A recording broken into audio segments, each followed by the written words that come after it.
Bayangkan Anda punya uang tunai hampir $500 miliar AS, tersimpan rapi di brankas.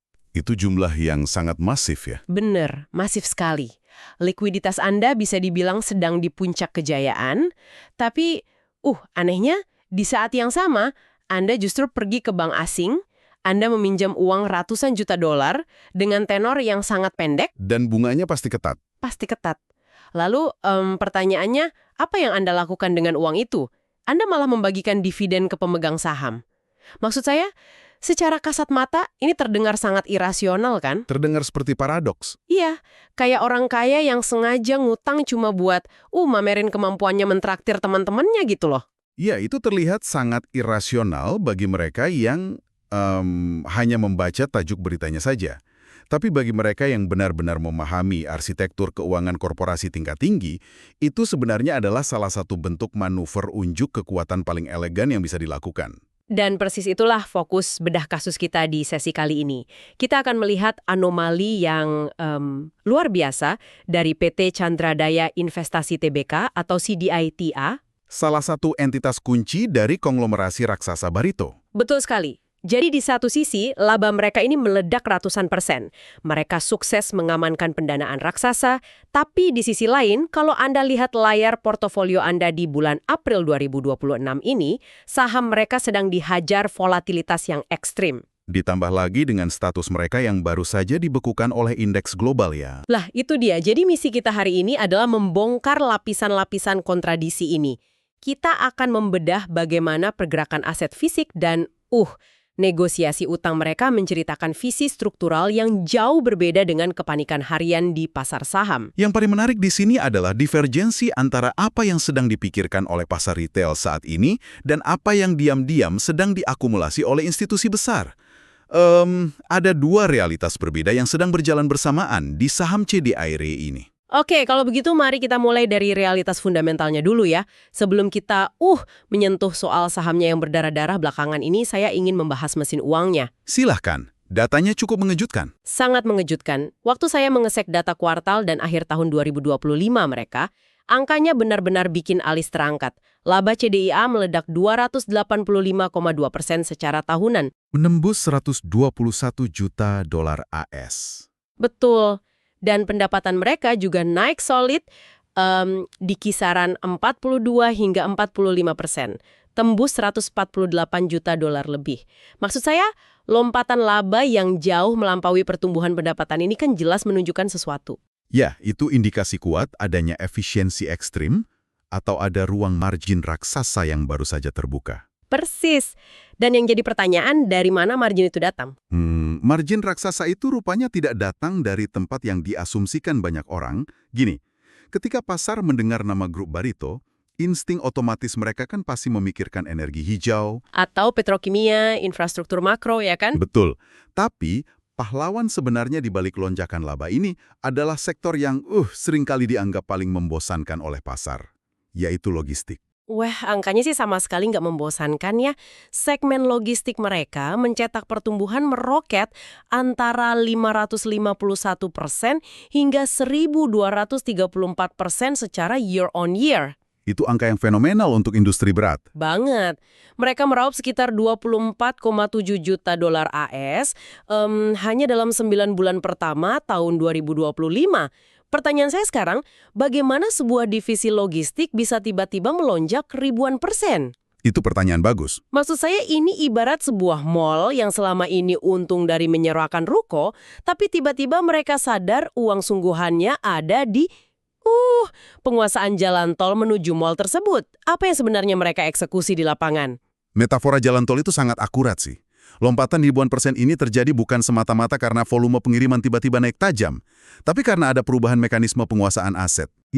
Mereka menyiapkan armada kapal logistik kimia cair khusus. Armada kapal Boreas dan Nova itu ya? Benar sekali. Jadi sebelumnya, margin dari distribusi bahan kimia ini kan selalu tergerus oleh biaya logistik pihak ketiga. Bahan kimia cair itu bukan barang yang bisa diangkut oleh sembarang kapal kargo biasa. Saya paham. Jadi ada semacam barrier to entry atau hambatan masuk yang sangat tinggi di sektor ini ya? Sangat tinggi. Regulasi lingkungannya ketat, Butuh kru spesialis, spesifikasi tangki anti korosi yang mahal, asuransinya juga masif. Iya, risikonya besar sekali pasti. Betul. Nah, begitu CDIA memutuskan untuk memiliki armada sendiri dan menguasai jalur distribusinya, seluruh margin profit yang dulunya lari ke pihak ketiga langsung masuk ke buku mereka sendiri. Inilah yang menjelaskan kenapa labanya meroket ribuan %. Masuk akal, pantesan total aset mereka secara keseluruhan bengkak jadi 1,74 miliar dolar AS pada akhir 2025 ya. Ya, sebagian besar karena aset nyata dari kapal dan logistik ini. Tapi tunggu dulu, kalau memang logistik ini yang mencetak uang segar dan mendongkrak valuasi aset mereka sebegitu besarnya, kenapa narasi pasar sepertinya masih salah fokus? Maksudnya salah fokus. Ya, kenapa pasar masih memperlakukan CDIEA murni sebagai entitas energi hijau yang lagi nunggu waktu, kayak logistiknya diabaikan gitu? Karena narasi logistik kapal kimia itu sulit dijual dalam pitch deck yang seksi. Pasar modal itu kan sangat menyukai cerita tentang masa depan, transisi energi, net zero, hal-hal makroekonomi yang terdengar megah lah. Iya sih, logistik kan terdengar kayak, operasional kerah biru yang kotor. Persis. Tapi bagi investor institusi yang teliti, mereka melihat bahwa CSDIA sedang membiayai masa depan yang bergengsi di sektor energi itu, menggunakan mesin pencetak uang tunai yang sangat monopolistik dari sektor logistik ini. Oke, itu membawa kita kembali ke paradoks yang saya sebutkan di awal tadi. Kalau mesin uang dari logistik ini menyala begitu terang, lalu apa logika di balik manuver finansial mereka di penghujung 2025? Nah, ini bagian yang sering bikin retail kebingungan. Ya wajar bingung. Di akhir Desember, CDIA ini menarik fasilitas pendanaan 200 juta dolar AS dari Bangkok Bank. Tenornya cuma 6 bulan loh. Sangat singkat. Dan di waktu yang hampir bersamaan, tepatnya Januari 2026, mereka malah membagikan dividen interim senilai lebih dari 167 miliar rupiah. Sebuah perpaduan manuver yang memancing banyak pertanyaan dari analis tata kelola keuangan pastinya. Jelas, maksud saya kas dan setara kas mereka di akhir tahun dilaporkan melonjak 160%, tembus 470 juta dolar AS. Kalau mereka punya uang tunai nganggur sebanyak itu, kenapa harus ambil utang daru? Utang jangka pendek pula. Iya, bunga utang jangka pendek kan kejam. Kenapa nggak pakai uang sendiri aja buat biayain operasional dan bagi dividen? Ini terlihat sangat tidak efisien secara kapital kan? Disinilah kita harus melihat dari kacamata korporasi konglomerasi, bukan akuntansi warung biasa. Dalam struktur kapital tingkat tinggi, meminjam utang bertenor pendek dari lembaga asing prestigius seperti Bangkok Bank, saat Anda sebenarnya punya banyak uang, itu adalah sebuah trust signal. Trust signal, sinyal kepercayaan. Betul, sinyal kepercayaan yang sangat kuat ke pasar global. Menarik. Coba Anda jelaskan mekanisme trust signal ini. Bagaimana ceritanya ngutang malah jadi bukti kekuatan suatu perusahaan? Gini, bank sekelas Bangkok Bank tidak akan pernah mau mengucurkan 200 juta dolar tanpa jaminan kolateral yang sangat solid. Mereka pasti melakukan audit arus kas yang tanpa celah. Dan tenor 6 bulan itu sangat brutal. Brutal, karena harus bayar cepat ya? Dan mereka yakin kami bisa cetak ratusan juta dolar dalam setengah tahun, gitu ya? Tepat sekali. Ini memberikan kredibilitas tingkat tinggi yang tidak bisa dibeli hanya dengan memoles laporan keuangan tahunan. Oh, wow. Jadi mereka pada dasarnya mengamankan kepercayaan global dengan utang Bangkok Bank itu. Lalu untuk apa menahan kas tunai 470 juta dolar itu? Karena mereka punya rencana yang lebih besar. Maksudnya, kalau cuma untuk operasional kapal logistik, mereka jelas nggak butuh uang numpuk sebanyak itu kan? Apa endgame atau tujuan akhir mereka di sini? Uang tunai hampir $500 miliar itu sedang diinkubasi. Itu adalah amunisi yang dikunci rapat untuk rencana ekspansi modal atau capex yang masif di masa depan. Oh, buat belanja modalnya? Ya, CDIA tidak ingin mengorbankan likuiditas organik mereka saat ini untuk proyek-proyek raksasa yang mungkin baru akan berjalan setahun ke depan. Sementara itu, untuk menjaga agar pemegang saham retail tetap tenang dan valuasi terjaga stabil, mereka membagikan dividen. Pinter juga ya.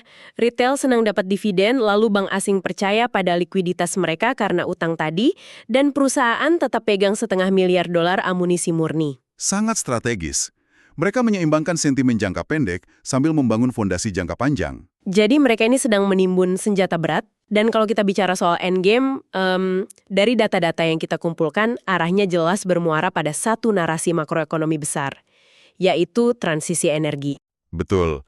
Mesin logistik adalah fondasinya, tapi energi hijau adalah atap raksasa yang sedang mereka bangun. Tapi, jujur saja saya harus bersikap sedikit skeptis di sini ya. Boleh, silakan. Laporan terbaru menyoroti kebanggaan mereka atas rampungnya pembangkit listrik tenaga surya atau PLTS berkapasitas 4,7 megawatt peak di Cilegon pada November 2025. Katanya bisa mengaliri 1.500 hingga 2.000 rumah. Iya, angkanya memang segitu. Bagi saya, untuk ukuran konglomerasi Barito yang terbiasa bermain di angka miliaran dolar, 4,7 megawatt itu kecil banget. Kenapa kita, atau investor, harus peduli dengan proyek sekecil ini? Apakah ini sekedar greenwashing aja, supaya kelihatan peduli lingkungan? Saya paham skeptisismenya. Skalanya memang terlihat kecil jika dibandingkan dengan total aset 1,7 miliar dolar AS yang mereka miliki. Tapi, melihat PLTS ini sekedar dari angka megawattnya adalah sebuah kesalahan pembacaan strategi sih menurut saya. Oh ya, kenapa begitu? Karena ini adalah sebuah beachhead, semacam pijakan awal yang sangat penting. Gini, CDAI kan tidak sedang berusaha menjadi penyedia listrik untuk perumahan. Terus target mereka siapa? Mereka sedang menempatkan diri secara struktural di tengah kebijakan makroekonomi nasional. Target pemerintah kan menetapkan 30 hingga 40% bauran energi baru terbarukan pada tahun 2030. Agenda swasembada energi pemerintah itu ya? Persis. Dan coba lihat lokasinya. Industri berat di Cilegon. Pabrik baja, petrokimia, manufaktur, semuanya akan diwajibkan oleh regulasi untuk menggunakan persentase energi hijau tertentu demi mencapai target net zero emission. Saya mulai paham arahnya. Dengan memiliki infrastruktur PLTS yang sudah beroperasi dan teruji di kawasan strategis tersebut, CDITA otomatis memposisikan dirinya sebagai mitra prioritas. Mitra yang tidak bisa dihindari oleh industri-industri raksasa di sana. Berarti dampak finansialnya memang belum akan kelihatan meledak di kuartal pertama 2026 ini ya? Belum. Dampaknya tidak langsung terlihat di jarum laba jangka pendek. Tapi fondasi relasi bisnis dan kepatuhan regulasi yang mereka tawarkan itu akan mengunci klien-klien raksasa untuk dekade mendatang. Luar biasa. Jadi, untuk Anda yang mendengarkan dan sedang melihat portofolio Anda hari ini, menimbang proyek ini bukan cuma tentang mengejar lonjakan dividen di kuartal depan, Anda pada dasarnya sedang membeli tiket masuk ke dalam cetak biru infrastruktur hijau Indonesia. Betul sekali. Dan sayangnya, pasar saham kita ini seringkali rabun dekat. Mereka sangat kesulitan memberi harga atau memvaluasi sebuah cetak biru jangka panjang. Rabun dekat. Itu transisi yang sempurna untuk masuk ke realitas pahit di lapangan nih. Fundamental operasional CDIA ini jelas sangat solid.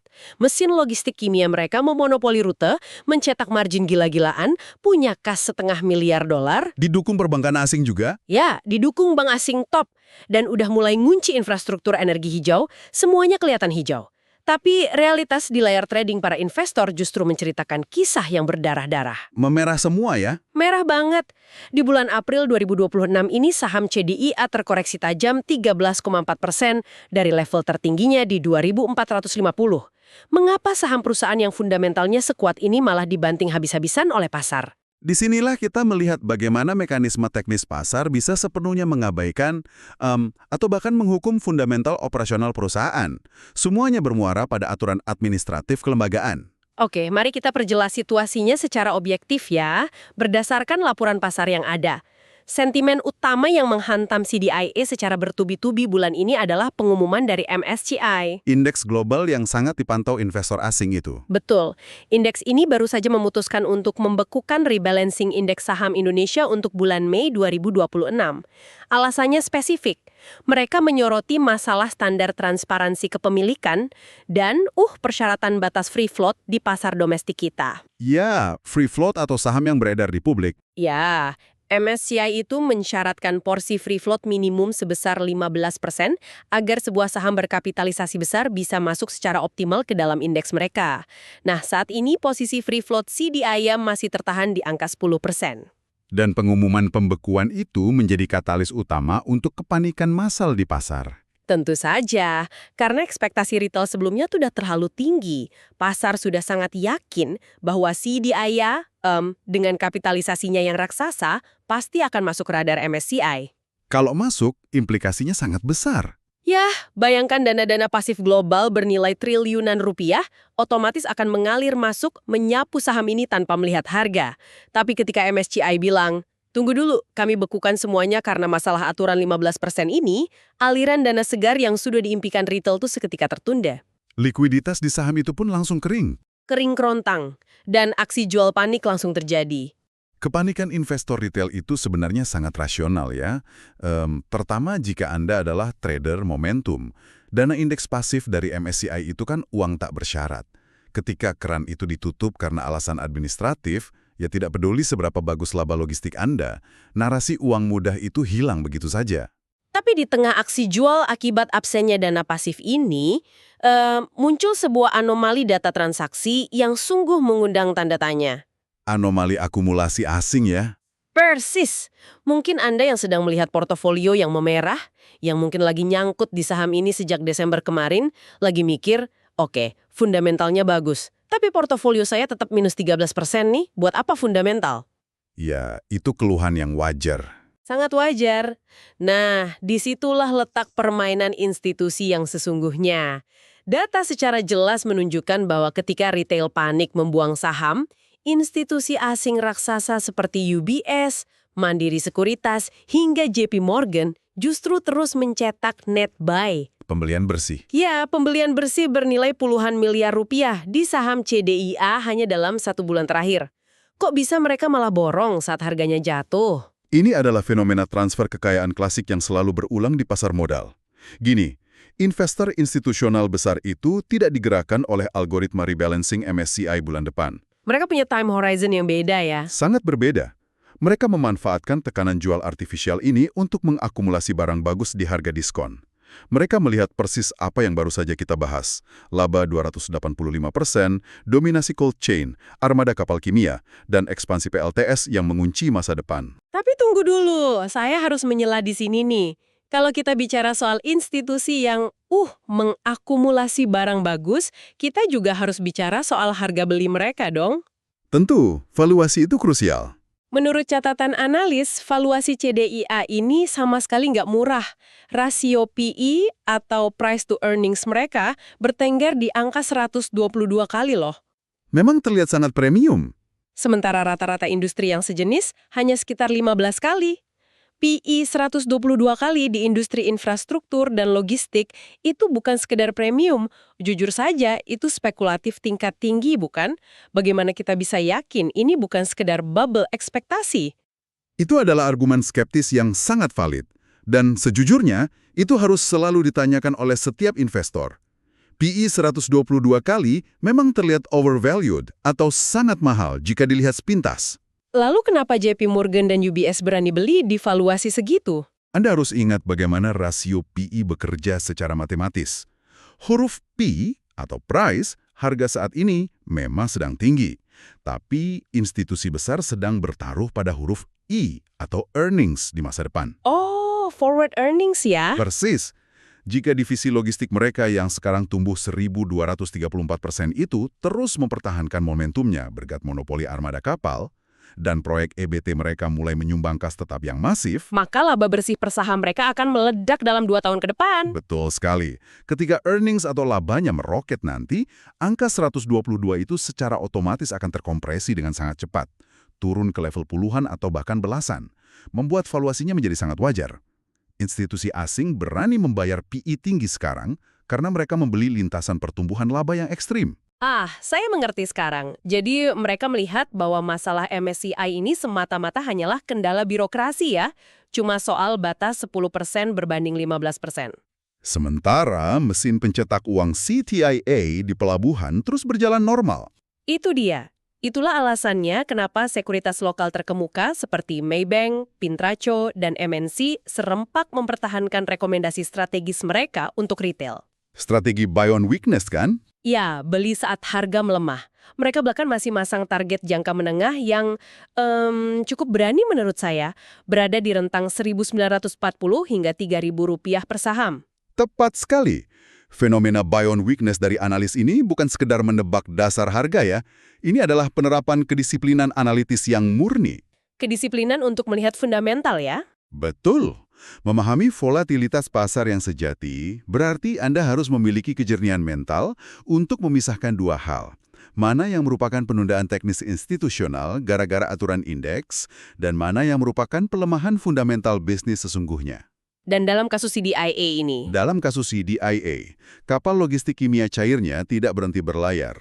Utang strategisnya tersalurkan dengan baik, dan panel suryanya di Cilegon tetap menyerap matahari. Pelemahan fundamental sama sekali tidak terjadi. sangat jernih pembahasannya. Baik, mari kita rangkum seluruh kerangka yang sudah kita bedah sama-sama hari ini. CDIA bukan sekedar cerita tentang entitas anak konglomerasi yang menumpang euforia sesaat. Jauh dari itu. Kita baru saja melihat anatomi transformasi yang sangat nyata. Mereka sedang berevolusi dari sekedar pemain holding biasa menjadi penguasa infrastruktur logistik spesifik dan energi hijau. Pertumbuhan mereka disokong oleh orkestrasi kapital yang sangat canggih.